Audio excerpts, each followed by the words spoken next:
बिस्मिल्लाहिर्रहमानिर्रहीम। अस्सलाम वालेकुम व्यूअर्स, कैसे हैं आप लोग? उम्मीद करती हूँ सब खैरियत से होंगे। आज जो हम रेसिपी आपके साथ शेयर करने जा रहे हैं वो है फ्रेश क्रीम, जो कि हम घर में मौजूद चीज़ों से बनाएंगे। तो चलिए फिर शुरू कर लेते हैं।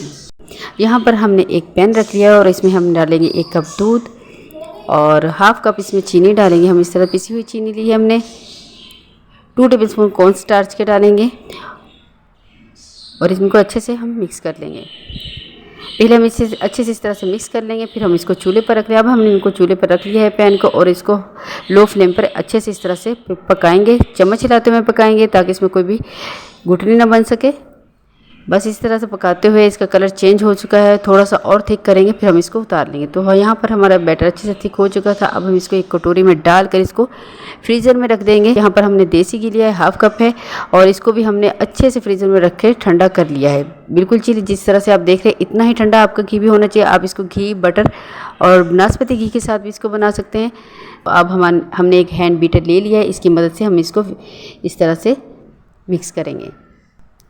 अगर आपके पास इलेक्ट्रॉनिक बीटर है तो उससे आपको बहुत ही आसानी हो जाएगी।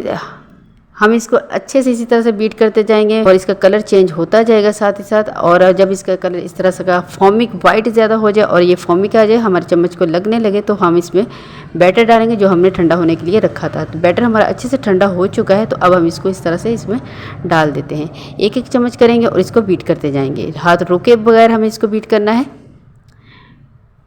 आप जितना इसको अच्छा बीट करेंगे आपकी फ्रेश क्रीम उतनी ही अच्छी बनेगी।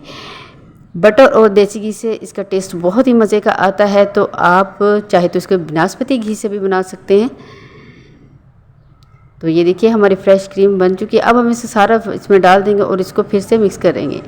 तो हाँ, हैंड बीटर से आपको तकरीबन इसमें 30 से 35 मिनट लगेंगे और इलेक्ट्रॉनिक बीटर से आपको 15 मिनट लगेंगे इसको बनाने। तो हमारी फ्रेश क्रीम बनकर रेडी हो चुकी है।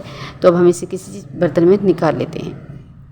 तो यहाँ पर हमने एक छोटा सा कप ले लिया। इसमें हाँ ये देखिए, आप देख सकते हैं हमारी क्रीम कितनी अच्छी बनी है। ऐसी ही क्रीम होनी चाहिए तो बहुत ही अच्छी बनती है। जितनी चीज़ें आपकी अच्छी ठंडी होगी तो आपकी क्रीम भी उतनी ही अच्छी बनेगी। ज़रूर ट्राई कीजिए और कमेंट में बताइए आपको हमारी ये रेसिपी कैसी लगी। अगर आपको हमारी ये रेसिपी पसंद आई हो तो हमारे चैनल को सब्सक्राइब कीजिए, लाइक एंड शेयर कीजिए, बेल आइकन का बटन दबाना मत भूलिए। इससे आपको हमारी हर आने वाली रेसिपी सबसे पहले फ्री में देखने को मिलेगी। तो अपना ढेर सारा ख्याल रखिएगा, दुआओं में याद रखिएगा। इंशाअल्लाह नई रेसिपी के साथ हाज़िर होंगे। अल्लाह हाफिज़।